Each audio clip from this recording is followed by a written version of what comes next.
Welcome to another episode of The Gods Have Spoken, a podcast platform where we tackle serious, fun conversations, the entire spectrum. And it's produced and recorded here at Zeus Content Studio, an award-winning studio specializing in audio and visual content creation. We are happy to partner with the Uganda Women's Cancer Support Organization, UOCASO, under their theme of Moving for Her. And we have, real special guests, in this particular episode. These are superheroes who have actually gone to war with the breast cancer disease or the cancer disease, and have emerged successful. And we're very lucky to have some of them grace our podcast. And the purpose of hosting them also is so that we can amplify their journey, their stories, and in the hope of, obviously inspiring someone out there who is probably scared to go test, someone who's dealing with cancer, or someone who's looking for information where how can they support people going through this particular scourge. We also want to raise awareness about the importance of early detection and testing, and also the management of this particular disease. Where can you go for support? How do you manage it? How do you live with it? How do you make sure that you're getting the best out of your life? So without further ado, I think I'll introduce our guest and allow her to introduce. My name is Acheng Rose, a cancer survivor for 9 years now. I am a teacher by profession. So just very quickly, Rose, Yes. First of all, thank you so much for coming to our podcast and allowing us to, sort of just get into an insight about your story, telling us about how your journey has been. I think the first question I'll pose to you is, just share your personal journey. When did you discover that you actually have breast cancer, and how was it for you? In 2015, when I woke up in the morning, I went to bed. In the process of bathing, I felt something swollen in the breast. And I was like, what could this be? So as I went back, tried to ask my spouse, he was also not aware. I went to a nurse, and the nurse advised me to go to Mulago for mammography. According to the nurse, immediately she felt it could be something like maybe a lump, and it can cause cancer. So I did not take long. I went to Mulago. And just walk me through the psychology of it and stuff. What went through your mind the moment you discovered the lump? I first of all did not know about the breast cancer, but I used to hear people talk about it. And so when it came into my mind, I immediately got so nervous, fearful, and I was like, if this is cancer, what is next? Because what I knew is that whoever gets cancer has to die immediately. So that was what was immediately in my mind, that in case they discover it is cancer, I will eventually die immediately. Wow. Yes. Must have been so scary, eh? So it was so scary, disturbing, that I could not do any other thing. So did you go to hospital the same day, or just walk us through that journey? Like, when this nurse that you spoke to, where was she? Was she your friend? Was it someone who you could confide in? The nurse was the school nurse. And since I'm a teacher, I went in the morning. That same morning I went and talked to the nurse.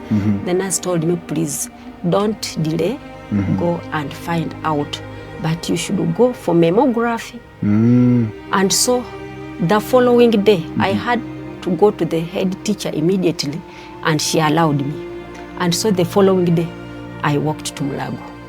When I reached Mulago, I got when some of these medical personnel who are concerned with the cancer, there is in the morning hours, they get all those who have come to check for screening. They sensitized them. So I also sat down, listened, and one by one could go to talk to these doctors. So eventually I requested them. I told them, please, I would like to go for mammography. And they told me, no, but you cannot go immediately. Can we please first check? Yes, they tried to check, but I was not comfortable. I remember that time mammography was at 30,000 shillings. Yeah. I requested the doctor once again, and they said it is okay. And I was recommended to go for mammography. So when I reached the mammography place, they did everything. The test was carried out, and it was not cancerous, because eventually I had to ask the person who did it, please, is it cancer? The person said, no, it is not. So I went back to the doctor, and the doctor was like, it is okay, you don't have cancer, so feel free. But I wasn't happy, because this was a foreign body in my breast, which hadn't been there for many years that had lived. So you were concerned that maybe the results that they gave you were not telling you the truth. Exactly. And I kept on asking them, but why is it that there is something here and you're telling me it is not cancer? Wow.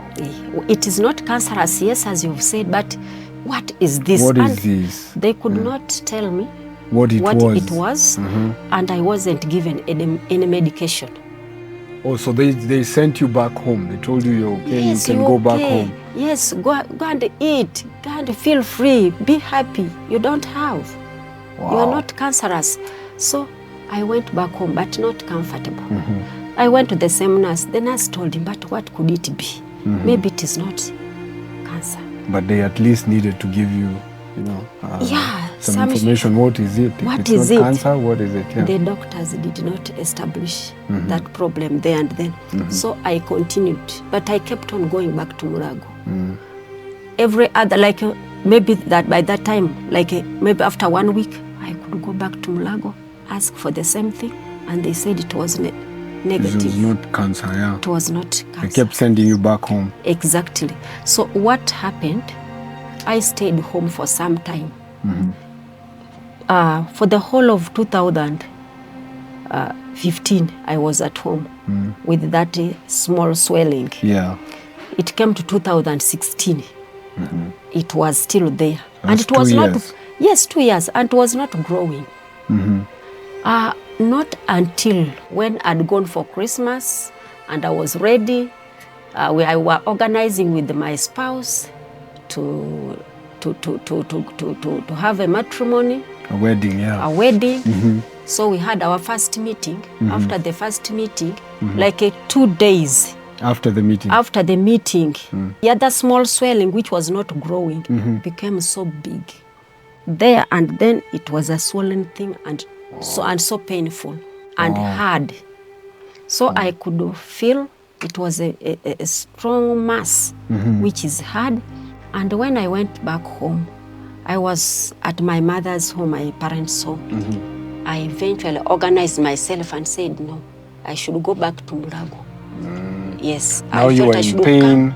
Yes. And what about, the question I wanted to ask is, yes, your spouse, your husband, where was he this whole time? Was he supportive? Was he part of the conversation? He was so supportive. He had also come back for Christmas, but he was staying in Nebi. That's where he was carrying out his business. So he was so supportive, said it is okay, you go to Mulago. He was traveling back to Nebi as I came back to Kampala. So when I came back to Kampala, the following day, I went to Mulago, and that was a Monday after returning from the village. So when I went to Mulago, they told me, no, what you are going to do, you should go for biopsy. So they wanted to open now and remove what is there and take it for a test. Yeah. So just to go and do lab tests to make sure that the tissue itself is cancerous. Yeah. Yes, to confirm, is it cancerous? So when I went, the doctor carried it. Immediately I paid the money because I was asked for a certain fee. I gave in, and I was taken to the theater. The theater, yeah. Yes, the biopsy was carried out. And as in the process of operating, I felt great pain. And this mass was now hard to even remove. The doctor was trying to pull. But wait a minute. When they're doing an operation like that and stuff, they put you under anesthesia or something, or they numb that area and stuff, but you were still feeling the pain. I felt the pain, and the pain was so great. And I remember the doctor called another person to come and help. Please hold this. And now, by that time, I was even trying to push my hand there because it was painful. And after that, they removed it. And they were already complaining, talking about like it is cancerous. Yes. You could hear them while you're asleep. Yes, exactly. The doctor was talking, and I heard them saying, "This is cancer." Wow. Yes, this mass is cancerous. That must have been scary for you, eh? I got so scared. Yes, they removed it, and I was told, "Please, we are taking it to the lab. Just go home. We shall call you." And the following day, because that day I remember I went in the morning, and the next day I was called by the nurse that, "Please, will you come to Mulago immediately?" I told her, "No, I will not be able." Already I got scared. You were scared because now you know in your mind you were playing this. I could be going and they're giving me bad news. Exactly. It came into my mind, and I said, "No, I will not go today." And the nurse said, "Why? Why don't you come?" I said, "No, let me prepare. I might come tomorrow." And indeed, I did not go the same day, but I went the following day. You gave yourself some time to actually just take in the information, the shock and all that, and then and also to breathe out that fear. Yeah. But I was so fearful already, and I knew that there must be a problem. So when I went back, the nurse called me, and she was like counseling me. And I told her, "Tell me what's the problem?" And eventually she told me, "You have cancer." And then I said, "Now what next?" I just asked her, "What is the next step now?" She told me, "Do you know what? What we need to do is to amputate the breast." Totally remove Totally the affected area. Yes, the affected area. And I did not want at the beginning. I said, "Is it?" So I came home. I went back home, and I called my mister now. I told him, "Do you know what? The other swelling is cancerous." How did he receive it? It was hard. And asked, "Is it true? Have they confirmed? And how come all along they've been saying it is not cancerous?" For 2 years they kept sending you back. Exactly. And this time they are saying it is cancerous. I said yes. And he also asked me, "What next?" Then I told him they said they must take off the breast. Then he said, "The whole of it?" I said yes. He said no. Why? Since they have removed the affected area, why do they want to take the entire whole? Yes, then I was trying to explain to him, because I didn't know much about it, that if now we live like that, it may be the cancerous cells are area, still there, and then maybe they start spreading again. They will spread, and they will eat up the whole breast, and it will be dangerous. And so what he said, what does it need? They wanted money. And so when I went back, they tried to involve some doctors Mulago, who are in Mulago, but they were not in position to do this. And eventually this nurse connected me to one of the doctors who had come for his intern. And this person had to in fact carried me out of that place. They planned and said, "You know what, we are not going to do it from here. We must go somewhere else out of Mulago, because if we shall do it from here, it will be very expensive." So by that time I had nothing to do. We had already stopped the wedding plan. We stopped. So everything came to a stop. Exactly. We could not do much, and eventually we planned, and the doctor gave me 1 week and said, if you delay and it takes long, the cells will multiply, will sort of spreading. will start spreading, and in the long run, anything can happen to you. So what happened? We accepted. The doctor, we made an arrangement. My mister had to come from the north now. Came from maybe to home, and I was taken to the hospital. And what happened? This man had to cut off the breast. Entire affected it. It was not, I think it wasn't even affected entirely. But he removed everything. And after removing, he carried this whole breast, put in a bucket, and gave it to us. And my mister was like, where am I taking it? Where do you want me to take this?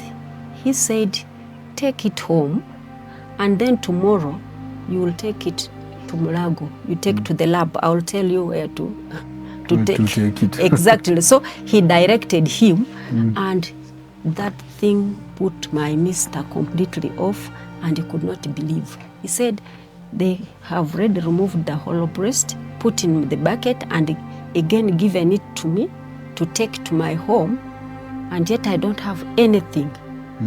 Yes, that can preserve this, but I think that already preserved it from the hospital.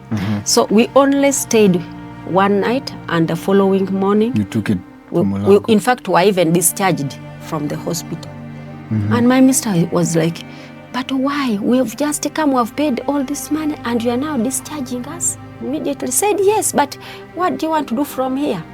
So we had to move. We went home, and we were looking at each other every morning and every night. We didn't have words to say. Wow. Why? I was waiting for death. And him, what was he? Was he? Do you think he was depressed? He was so much more than I did. So much. He was more depressed. But he was there all through. He was there all through with me. We could fail to wake up. The children could wake up. He organizes the children to go to school and comes back. Did the children know? Yes. Did you inform them? How old are they? The last born was 8 years old. The other children were big, were in secondary. The two children were in secondary, and these two. One was in primary. And the other one? 4 and primary. Yes, and primary. So you had to sit them down and explain to them what was going on? Or they how? asked. Yes, and their father had to explain. I did not have words to explain to them. It's only my young son who came and asked me that, Mommy, now when will the breast grow again? Wow. Then I looked at him. I told him it will not. It will not. It will It must not. have been And sad. he asked me that, are you going to remain like this without that breast? I told him yes. You see, Wow. and it was so painful. So the girl who was who was in secondary, one of the girls in secondary kept on crying until the teacher had to call me. They had said, Mama Masa, what is the problem? This girl keeps on crying that you are going to die. Well, even her, she was scared now because she probably knows about cancer. She's read about it. Completely. Yeah. Me, I knew once you get cancer, you die. Yes. So let me ask you, Yes. all through that process, how was your mental?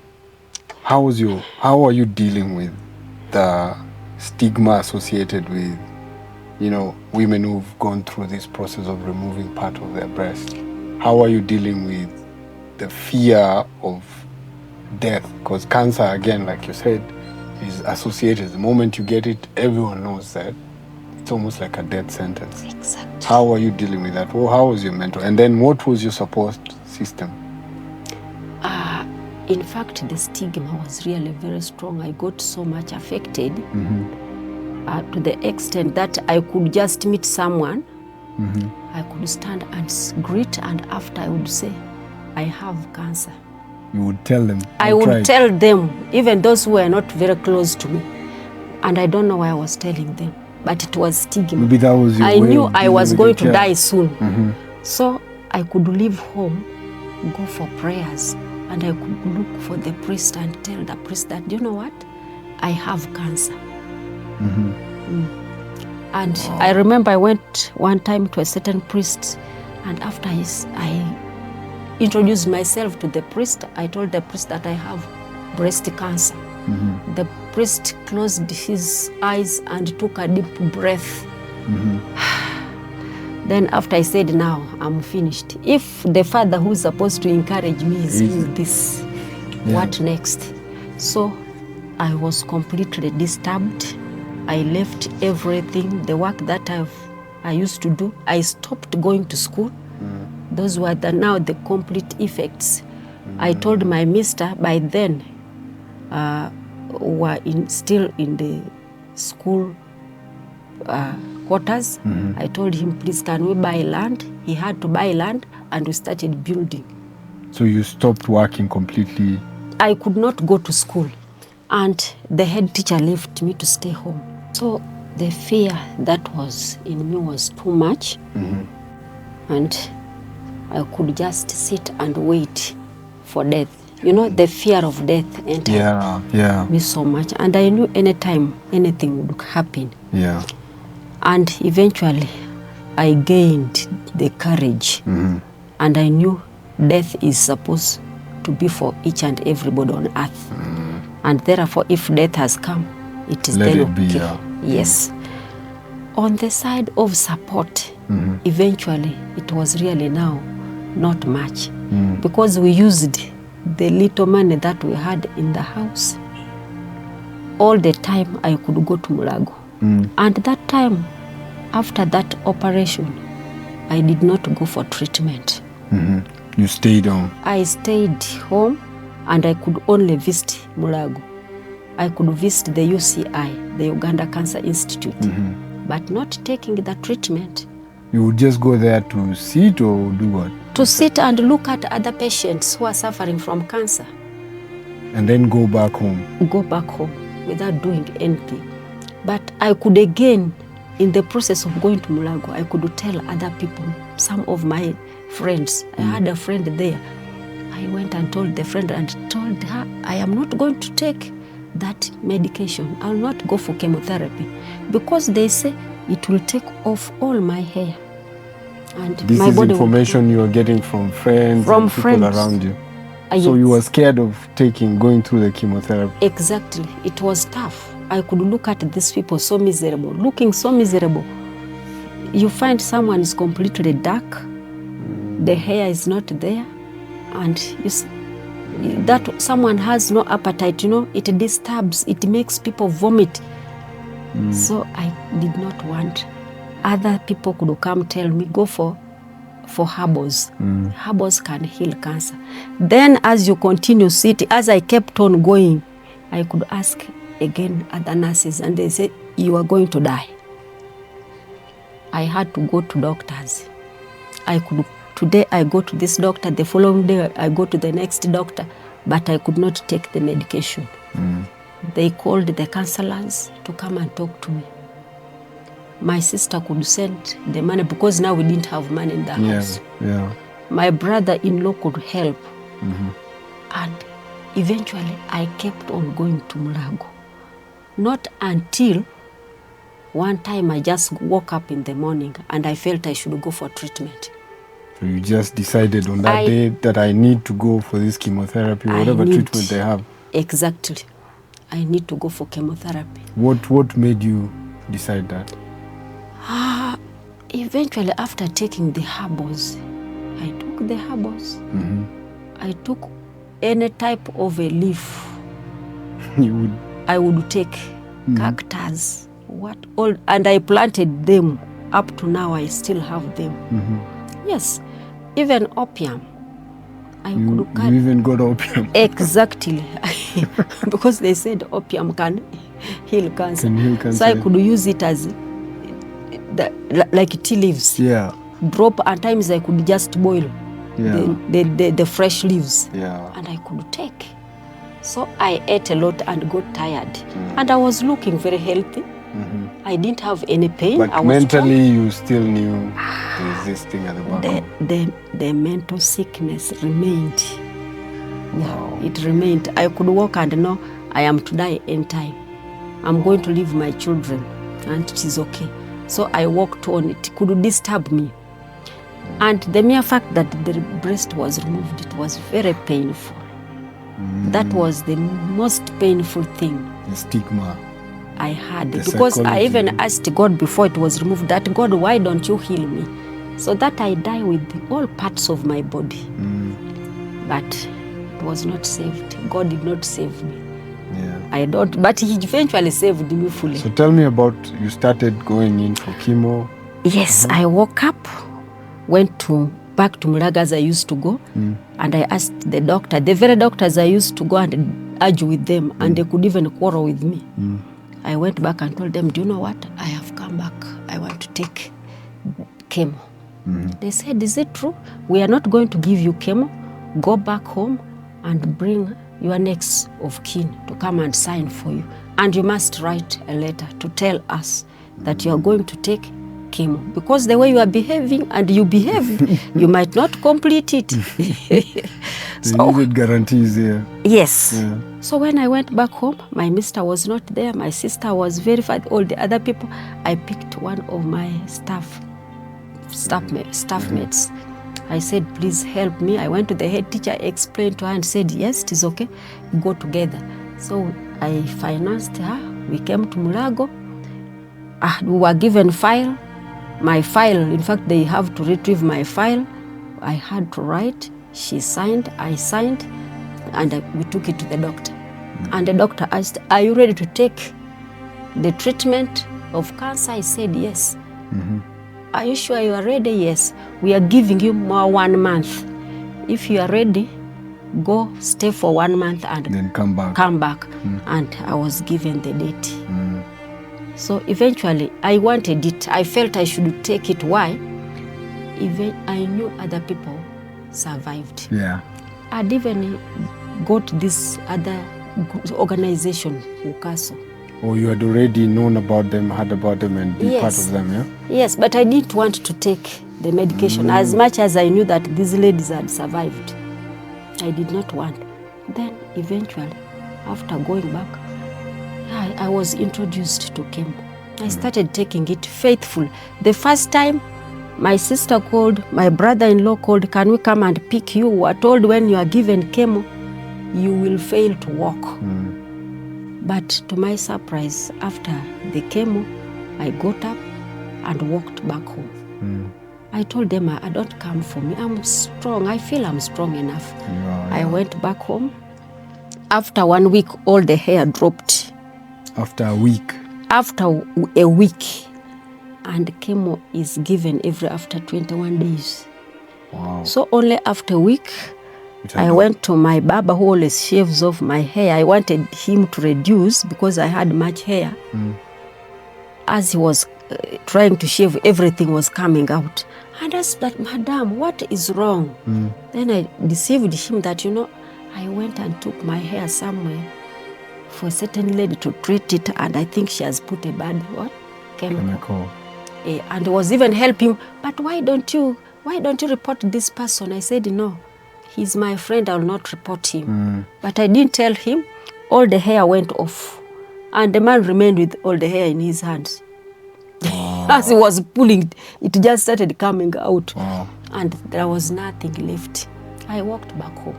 So I started tying on the scarf. I kept on putting on the scarf.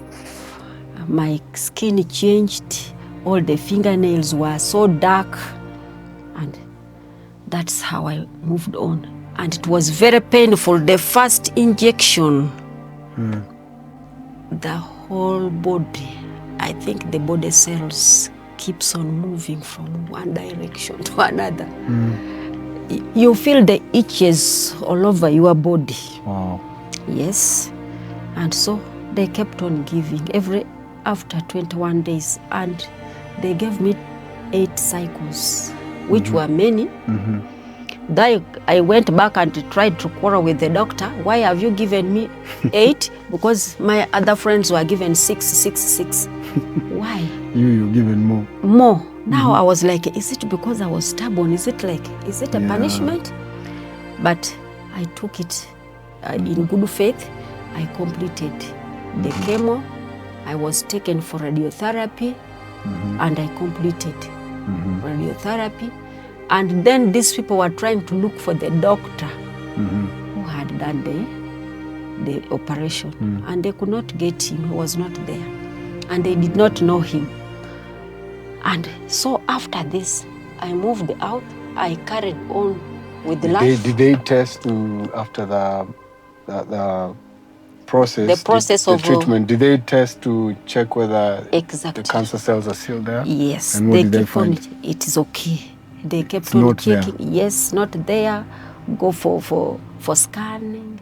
Go for yes. We keep on. By the way, after something like maybe 2 years, You check I again. always go back and Okay. check. Like last year, I was there. I took the scan. Yes, yeah, and I'm And you're okay. clear. Yes. How many years has it been since? This is the 9th year.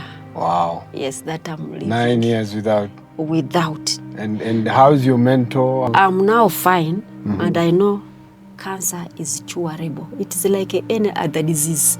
We Yes. are just fearing this Yes. cancer for nothing. Yes. So first of all, how do you deal with the stigma associated with the operation? What, after you've gone through that process where they've removed part of your breast, how do you deal with that? How did you deal with that? And how is your mentor right now? And how do you feel about it?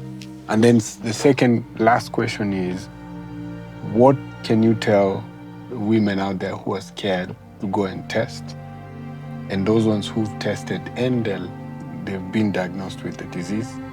What would you tell those two groups of people? And third, what would you tell the men in Uganda and anyone else about supporting women who are going through this disease?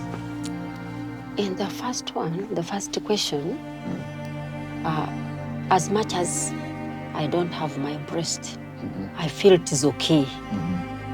I have been saved because of the removal of this breast. I feel if it had been left there, by now maybe I would have gone, because died, it would have continued. Since maybe the cells which were abnormal would continue multiplying, spreading. It's okay. And in the community, I walk on. Yeah. The mere fact that they learned, because I was telling each and everybody, they know I don't have one breast. Yeah. So I walk and I don't bother so much. Yeah. When I'm at home, more so in the village, I walk with my one breast and the other one is not there. Though Like at you times should. I feel people seeing me, there is that feeling that people are seeing me.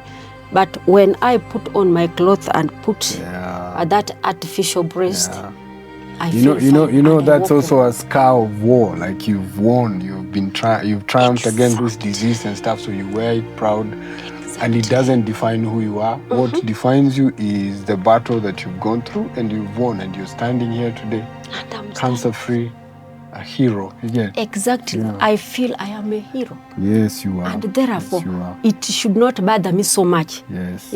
Because when it is time for dressing, we all dress and look smart. Yes. Even me who's having one breast. Yes. So I've become victorious, and therefore you should not look back. Yeah. So at the moment, the trauma is not much, though today I was even called to go to Mulago, and they wanted, I really don't know, to reconstruct the breasts. And then when I looked at myself last evening, as I received the phone call, I was like, which part of the body are they going to cut in order to reconstruct this breast? Yes. So I did not like it. And I said, I already had this problem. Why do I go to affect another part? This is not affecting me. I don't have any pain. I do a lot of work. Yes. So women outside there, whoever has got, in fact, they need just to come and test. Those who do not have. Yes. Early detection saves life. They should come for screening. And indeed, if there is a way of preventing it, the government needs really to promote prevention of breast cancer. It's curable. It's curable. We are here, we are living. What about the men and everyone else out there who thinks, as we're not affected? What would you tell them? in fact, you cannot tell whether you're not affected or not. It needs coming on board to screen. The men should stand by their wives to help in any case they have this problem. They should not run away, because I know some men run away. And they should also come and test. Why? I have seen, the other day I was at Mulago, the time I was getting the treatment chemo, I remember we were with some men who were also getting chemo for breast cancer. Did you know that it also affects women, men? Yes. I read about so it. we should all come on board and see how we can prevent cancer. We go for early detection. Let the men come, test for all, prostate, breast cancer, and cancer. All. And you know, it affects any part of the body. Yes. That's the bad thing of cancer. The women who are affected should come out and go for treatment. And also join that group of support.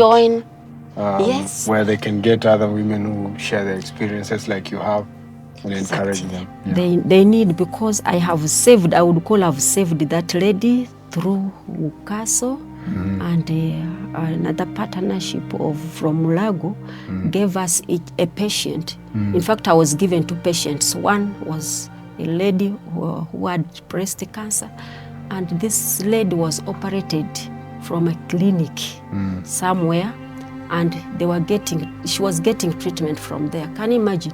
Some of those nurses outside do not know what chemotherapy is. They went and already operated the lady, and what happened?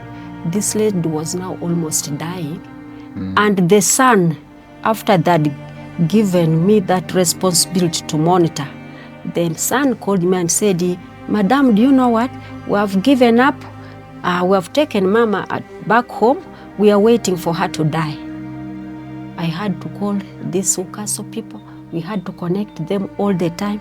And as we speak, that was last week, that man was thanking me. That, because I keep on calling, "How is Mama?"